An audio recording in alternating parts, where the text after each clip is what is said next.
Happy Saturday mga Marcy at Parsi! This is Mami Roxanne at kung di ka pa nakafollow sa aking page ay baka naman. Another day, another budol serye na naman tayo. May na-receive na naman nga ako ngayong araw na parcel at eto nga yung inaantay kong carpet tsaka bedsheet. At dito nga sa Jasonet nyo pwede tong orderin, yung link ilalagay ko sa may comment section. Ang ganda pala talaga nitong bedsheet sa personal at may kasama pa nga itong lagayan. Anyways, itong ang carpet ay napawaw na lang din talaga ako dahil ang laki pala talaga niya. Pero bago ko nga siya ipwesto dito sa may sala ay binuksan ko nga muna itong ilaw para talagang maliwanag at kitang-kita nyo. At para nga mas maganda ay nilipat ko nga itong Christmas tree dito sa may tabi ng upuan. Ang ganda pala talaga sa personal nitong luxury carpet at ganitong design nga yung napili ko, Hermes. Ang sukat nga po pala nito ay 140 by 200.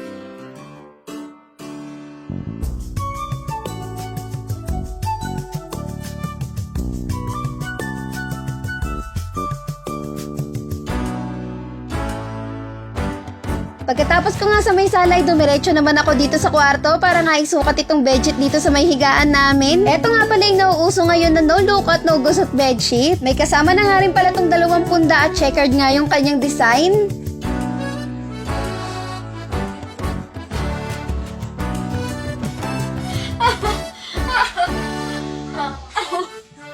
Oh, ayan, proven and tested na. Ewan ko na nga lang kung hindi pa kayo maniwala na no lukot, no gusot nga ito. Abay, kahit nga magtumbling kayong dalawang mag-asawa dito sa higaan na hindi ito malulukot. Anyways, yung kulay nga pala nito ay brown. At yun lang muna mga Marcy at Parsi. Salamat sa panonood. Till next video!